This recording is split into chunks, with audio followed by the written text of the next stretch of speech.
بسم اللہ الرحمن الرحیم۔ السلام علیکم ناظرین، آج ہم ڈسکس کریں گے وضو کے فضائل اور اس کے برکات۔ ہمارے ساتھ رہیے اور ویڈیو کو آخر تک لازمی دیکھیے۔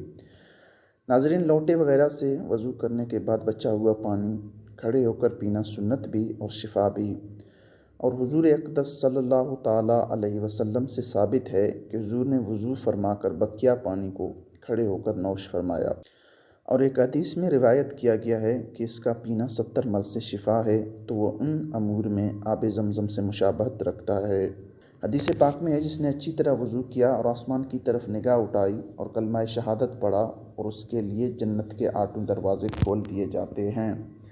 اور جو وضو کے بعد آسمان کی طرف دیکھ کر سورہ انا انزلنا پڑھ لیا کرے، انشاءاللہ اس کی نظر کبھی کمزور نہیں ہوگی۔